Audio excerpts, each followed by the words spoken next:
Hello guys, कैसे हो आप लोग। आई होप आप लोग घर पर होंगे, सुरक्षित होंगे, लॉकडाउन फॉलो कर रहे होंगे, रेगुलर ल्यूकवार्म ले रहे होंगे और साथ ही साथ हमारी गवर्नमेंट ने जो आरोग्य सेतु ऐप इंस्टॉल करने के लिए कहा है वो आपने की होगी और साथ ही साथ उसे यूज भी कर रहे होंगे। चलिए इसी उम्मीद के साथ आज नया सेशन स्टार्ट करते हैं। आज का हमारा नया सेशन है, सब्जेक्ट है उसमें इंग्लिश और हमारा टॉपिक है प्रपोजिशंस पार्ट 2। इससे पहले हमने प्रपोजिशन पार्ट 1 बनाया था जिसमें हमने बताया था कि preposition in, on, to, from and between कहाँ यूज होते हैं। और आज हम पढ़ेंगे over, under, above, below prepositions के बारे में। लेकिन इन प्रपोजिशन से पढ़ने से पहले एक बार फिर से कि प्रपोजिशंस कहते किसे हैं। तो प्रपोजिशंस हम कहते हैं वो वर्ड्स या ऐसे वर्ड्स जो दो ऑब्जेक्ट्स के बीच में उनकी पोजीशन बताता है या उनका रिलेशन बताता है, उसे हम प्रपोजिशंस बोलते हैं। तो चलिए पहले हम डिफरेंशिएट करते हैं ओवर एंड अबव कि ओवर का मतलब क्या होता है और अबव का। दोनों का ही मतलब ऊपर ऊपर होता है। ओवर का मतलब भी ऊपर और अबव का मतलब भी ऊपर। ओवर एक दूसरा खत्म होना भी होता है, लेकिन यहां पर उसका मतलब है ऊपर। तो देखते हैं, तो ऊपर यानी कि ओवर, ठीक है। ओवर का मतलब हम ओवर प्रपोजिशन तब यूज करते हैं जब कोई भी चीज आपके ऊपर होती है। जाहिर सी बात है हम तभी यूज करेंगे, अबव भी हम तभी यूज करेंगे। लेकिन दोनों में क्या डिफरेंस होता है?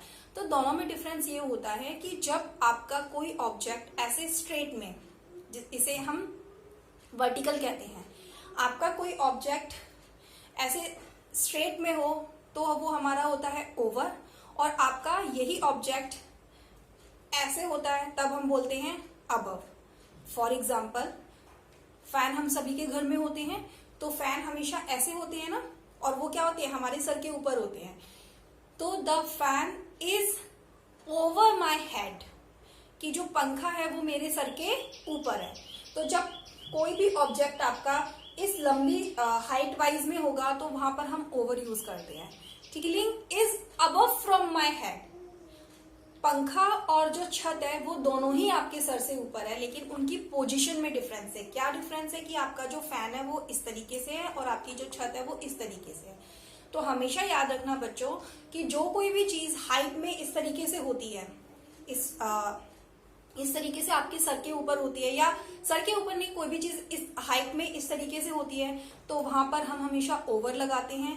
और कोई भी चीज आपकी इस तरीके से होती है ऊपर, तो हम हमेशा वहां पे अबव लगाते हैं। आई होप आप लोगों को अब डिफरेंस समझ में आया होगा कि ओवर कहाँ यूज करते हैं और अबव कहाँ यूज करते हैं।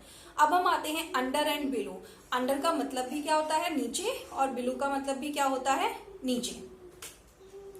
जैसे ये आपकी एक टेबल और है, ठीक है। अंडर का मतलब क्या होगा? नीचे ही होगा। जैसे मैंने इसके नीचे ये कंटेनर रख दिया है, ठीक है, तो इसका मतलब क्या हुआ? नीचे। अब अगर ये ऐसे सीधा खड़ा है तो क्या होगा? यहाँ पे यूज होगा हमारा अंडर, कि the container is under the table, ठीक है। और अगर ये हमने इस तरीके से इसे ऐसे लिटा दिया तो यहां होगा आपका यूज होगा बिलो, कि the container is below the table. Same over and above की तरह।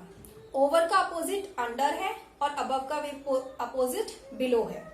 Got it? एक बार फिर से समझते हैं। जब आपकी कोई भी चीज इस तरीके से हॉरिजॉन्टल, जो धरती के बिल्कुल बराबर में होती है, उसे हम हॉरिजॉन्टल बोलते हैं। जब आपकी कोई भी चीज इस तरीके से हॉरिजॉन्टल होती है तो वो बिलो में जाती है, नीचे। जब किसी चीज के नीचे होती है तो वो बिलो में जाती है, और ऊपर होती है तो वो अबव में जाती है। तो अब क्या होगा कि the container is below the table.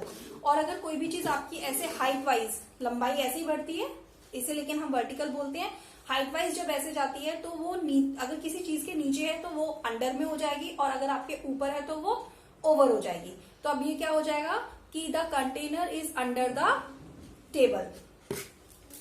I hope आप लोगों को ओवर, अबव, अंडर, बिलो समझ में आया होगा, क्योंकि ये 4 प्रपोजिशंस ऐसे हैं जिसमें बच्चे अक्सर कंफ्यूज होते हैं। ऐसी और अपडेट्स के लिए हमारे अंक इंडिया एनजीओ यूट्यूब चैनल को प्लीज सब्सक्राइब करिए, लाइक करिए एंड शेयर करिए।